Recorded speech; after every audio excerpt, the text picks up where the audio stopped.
कभी सुदामा पांडे धूमिल जी ने कहा था कि एक आदमी रोटी बेलता है, एक आदमी रोटी खाता है, एक तीसरा आदमी भी है जो न रोटी बेलता है न रोटी खाता है, वो सिर्फ रोटी से खेलता है। वो तीसरा आदमी कौन है? मेरे देश की संसद मौन है।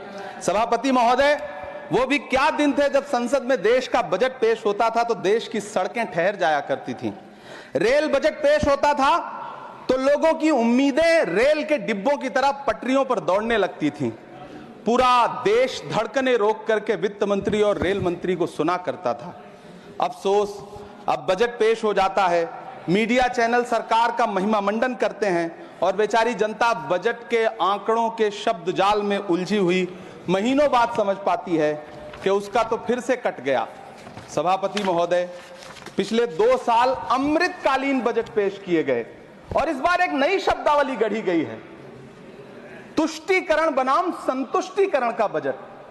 सभापति महोदय, सुनने में कितना अलंकारिक लगता है ये शब्द। सोच रहा हूं देश की वित्त मंत्री और प्रधानमंत्री जी से पूछूं कि आखिर किसकी संतुष्टि?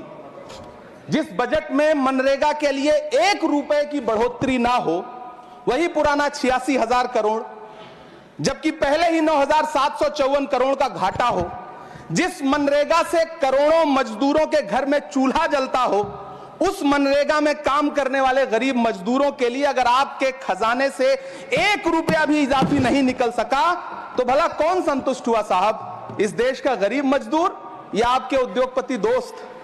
वो जो महाराष्ट्र में लोकसभा और विधानसभा के बीच में 40 लाख मतदाता बढ़ाए गए थे, अरे उन्हीं के लिए मनरेगा का थोड़ा सा बजट बढ़ा देते। क्या उसमें मनरेगा का एक भी मजदूर नहीं था 40 लाख लोगों में? सारे के सारे 12 लाख की छूट वाले से आगे के लोग थे। सभापति महोदय, कल जब वित्त मंत्री जी देश की संसद में भाषण दे रही थी तो वहां मुंबई में कोई गरीब इंसान जब अपनी जेब टटोल करके अपनी मोटरसाइकिल में 1 लीटर पेट्रोल भरवा रहा था तो उस पेट्रोल की कीमत थी 103 रुपया प्रति लीटर। आखिर इतना महंगा पेट्रोल डीजल खरीद के कौन संतुष्ट हो रहा है? इस देश के गरीब लोग या फिर सरकार के चहेते धन्ना सेठ? सभापति महोदय, वित्त मंत्री जी इस बजट को मध्यम वर्ग को संतुष्ट करने वाला बजट बता रही हैं।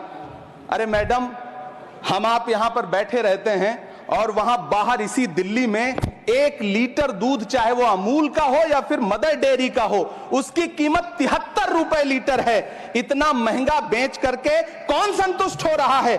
गरीब जनता या आपके धन्ना सेठ दोस्त? सभापति महोदय, इस सरकार का बाजार और महंगाई पर कोई नियंत्रण नहीं रह गया है। चाहे देश में लहसुन 400 रुपए किलो बिक जाए, टमाटर 100 रुपए किलो बिक जाए, प्याज का दाम सुनकर आंखों में आंसू आ जाए, लेकिन वित्त मंत्री महोदया बजट में महंगाई का मां भी नहीं बोलती हैं।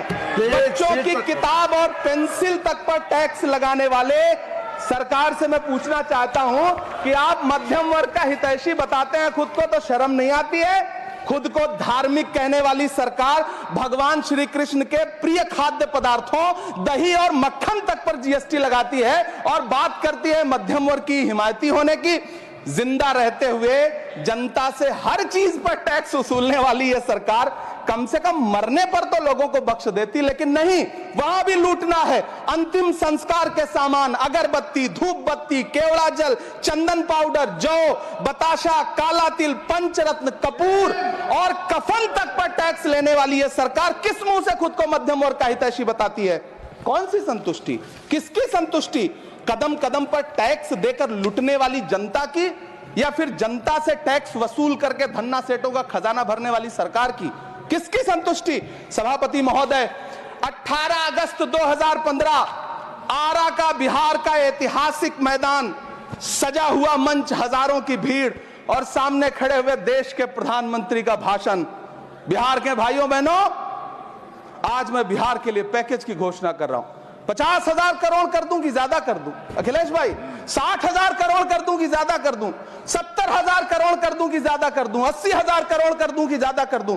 चलो, मैं बिहार को 1.25 लाख करोड़ का पैकेज दे रहा हूं। 10 साल हो गए सभापति महोदय, वही ढाक के 3 पात। बिहार आज भी विकास की बाट जोह रहा है। भाषण आज भी प्रधानमंत्री जी के यूट्यूब चैनल पर सुना जा सकता है। जो झूठ बोल के करता है मुतमईन सबको, वो झूठ बोल के खुद मुतमईन नहीं होता। सभापति महोदय, ये तो राहुल जी का असर है। कौन सा शब्द सर, कौन सा शब्द? झूठ। ठीक है सर, मिथ्या बोल करके, जो मिथ्या बोल के करता है मुतमईन सबको, वो मिथ्या बोल के खुद मुतमईन नहीं होता। ये राहुल जी का असर है। जो मखाना बोर्ड की घोषणा हुई, अखिलेश जी आपको याद होगा, भारत जोड़ो न्याय यात्रा में 30 जनवरी 2024 को बिहार के रंगभूमि मैदान में राहुल गांधी जी का पूर्णिया में भाषण था और उसमें मखाना को लेकर उन्होंने आवाज उठाई थी। ये उनका असर है कि आपको मखाना बोर्ड बनाना पड़ा, वरना तो आप मैखाना बोर्ड बनाने वाले लोग हैं। सभापति महोदय, बिहार को झूठे पैकेज और चुनावी दिलासे देना बंद करिए। आज भी जब कोसी में बाढ़ आती है तो पूरा सीमांचल बर्बाद हो जाता है। मैंने उस तबाही को अपनी आंखों से देखा है। 2016-17 की बाढ़ में अपने इन्हीं हाथों से राहत सामग्री बांटी है मैंने। अगर सच में बिहार के लिए कुछ करना चाहते हैं तो बिहार को बाढ़ से बचाने का प्रबंध करिए। पूर्णिया एयरपोर्ट 10 साल से बाट जो रहा है, घोषणा 2014 में हुई, बन के आज तक तैयार नहीं हुआ। अलीगढ़ मुस्लिम विश्वविद्यालय का किशनगंज सेंटर बजट के अभाव में दम तोड़ता जा रहा है। मैंने पिछले बजट सत्र में भी आवाज उठाई थी। आज फिर वित्त मंत्री जी से अनुरोध करना चाहता हूं, दामन फैला करके, कि अलीगढ़ मुस्लिम विश्वविद्यालय का किशनगंज सेंटर बन जाने दीजिए। आखिर कौन सी नफरत है? ये मुल्क हमारा भी है। इस मुल्क की मिट्टी में हमारा भी खून पसीना शामिल है। हमसे इतनी भी क्या नफरत? रिश्तों की ये नाजुक डोरें तोड़ी थोड़ी जाती हैं। अपनी आंखें दुखती हो तो फोड़ी थोड़ी जाती हैं। सभापति महोदय, अल्पसंख्यक मंत्रालय का बजट काटकर मौलाना आजाद नेशनल फेलोशिप बंद कर देना, प्री मैट्रिक स्कॉलरशिप बंद कर देना, नई मंजिल योजना बंद करना, धरोहर योजना बंद करना। 2024-25 के बजट में माइनॉरिटी मिनिस्ट्री के लिए 3183 करोड़ रुपए की घोषणा हुई, लेकिन देश को हैरत होगी कि बाद में समीक्षा करके लगभग आधा कर दिया गया, 1868 करोड़ रुपए। मुझे सरकार से पूछना है कि कौन संतुष्ट हुआ? इस देश का अल्पसंख्यक संतुष्ट हुआ या आप संतुष्ट हुए? किसका संतुष्टीकरण? सभापति महोदय, मैं प्रधानमंत्री जी से कहना चाहता हूं कि आप ही ने 1 मार्च 2018 को किंग अब्दुल्ला को, जॉर्डन के किंग अब्दुल्ला को मेहमान बना करके इसी दिल्ली में एक कॉन्फ्रेंस में कहा था कि मैं मुसलमानों के एक हाथ में कंप्यूटर और दूसरे हाथ में कुरान देना चाहता हूं। कंप्यूटर देने की बात तो छोड़िए, पढ़ाई के लिए जो स्कॉलरशिप मिल रही थी उसको भी छीन लिया आपने। किसको संतुष्ट करने के लिए? हम समझते हैं इस साजिश को। आप माइनॉरिटी मिनिस्ट्री का बजट काटते काटते एक दिन मिनिस्ट्री को ही बंद कर देना चाहते हैं। वो जहर देता तो सबकी नजर में आ जाता, सो ये किया कि हमें वक्त पर दवाएं न दी।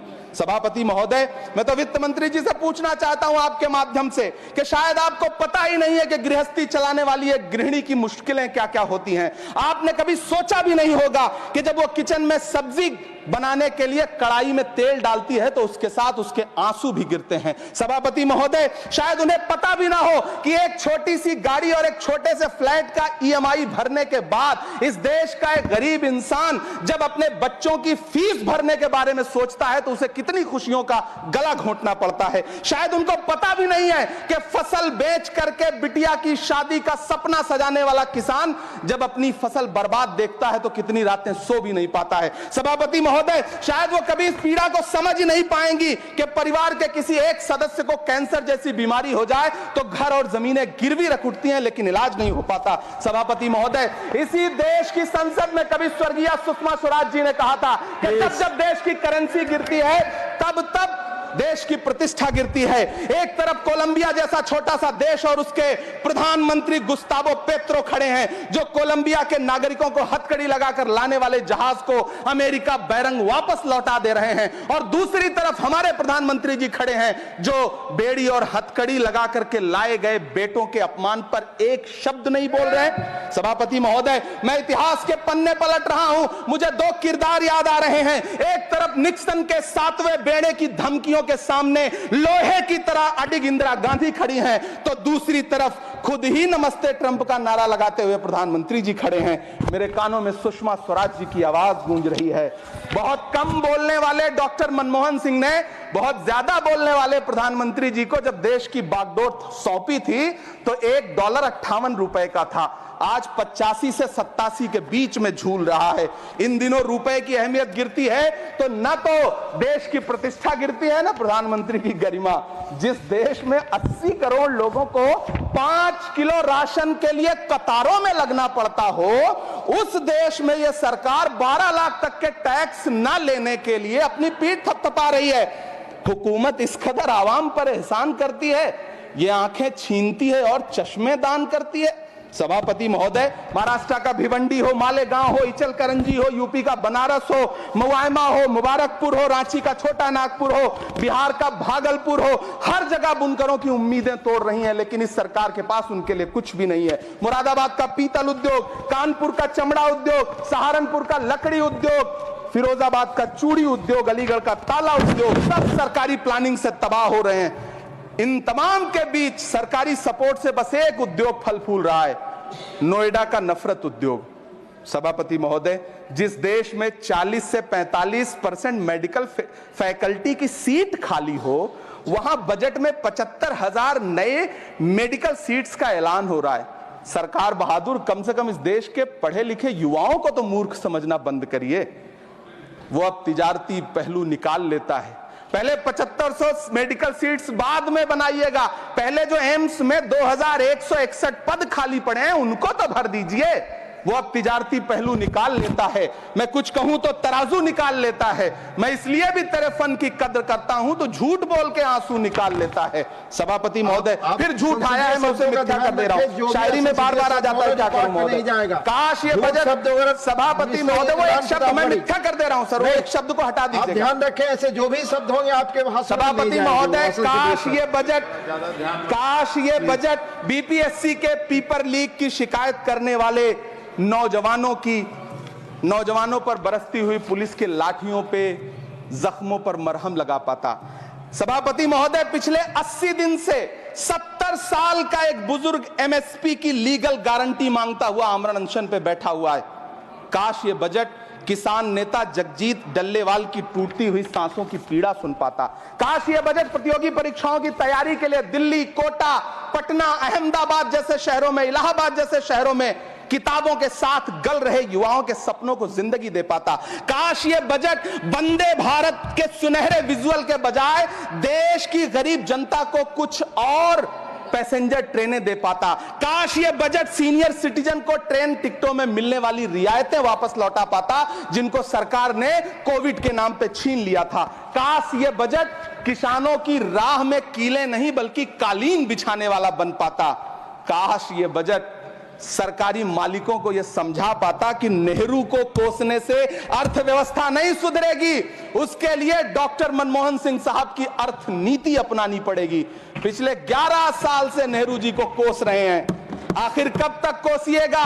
थोड़ा पंडित नेहरू जी के बारे में पढ़िए, तब पता चले कि पंडित नेहरू की शख्सियत का नाम है।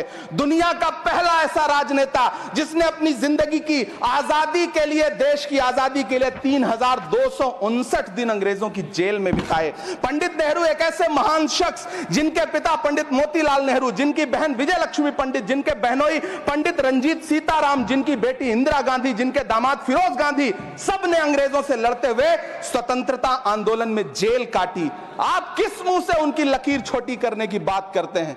नहीं कर पाइएगा, 7 जन्मों में नहीं कर पाइएगा, क्योंकि जिस्म की मौत कोई मौत नहीं होती है। जिस्म मिट जाने से इंसान नहीं मर जाते, धड़कने रुकने से अरमान नहीं मर जाते, सांसें थम जाने से ऐलान नहीं मर जाते। जिस्म की मौत कोई मौत नहीं होती है। सभापति महोदय, मैं आपके सामने खड़ा होकर के एक बहुत छोटी सी कहानी सुनाना चाहता हूं कि महान बादशाह सिकंदर ने जब यूनान फतेह किया तो जीत का जश्न मनाने के लिए शहर की सड़कों पर निकला। तो उसने देखा कि पूरा शहर तो जश्न मना रहा है, एक फकीर सड़क के किनारे चादर तान के सो रहा है। सिकंदर को गुस्सा आया, घोड़े से उतरा, उस फकीर के पास गया और उसे सोता देख करके उसे जोर की एक लात मारी और लात मार के कहा कि क्यों रे फकीर, मैंने यूनान फतेह कर लिया, लोग जश्न मना रहे हैं और तू सो रहा है। उस फकीर ने उन्नीदी आंखों से सिकंदर को देखा और देख करके कहा कि शहर जीतना बादशाहों का काम है, लेकिन लात मारना तो गधे का काम है। सभापति महोदय, गरीब जनता को लात मारना बंद करिए। यह अमीरों के लिए बनाया गया बजट है, यह निराशाजनक बजट है। हम अमृतकाल सुनते आ रहे थे, यह अमृतकाल इतनी जल्दी समाप्त हो गया कि अब अमृत काल का कोई नाम तक नहीं लेना चाहता है। इसलिए मैं इस सदन में खड़ा होकर के देश की वित्त मंत्री महोदया से कहना चाहता हूं कि आपने अल्पसंख्यकों के बजट में जो कटौती की है उसको बहाल करिए। आपने मनरेगा को जो स्थिर रखा है उसका घाटा 9,754 करोड़ है, कम से कम उतना बढ़ा करके फिर से उसे बहाल करिए। नौजवानों के लिए रोजगार दीजिए, किसानों को एमएसपी की लीगल गारंटी दीजिए। यही मैं आपसे अपील कर रहा हूं। धन्यवाद सर, आपने इतना जो समय दिया उसके लिए शुक्रिया।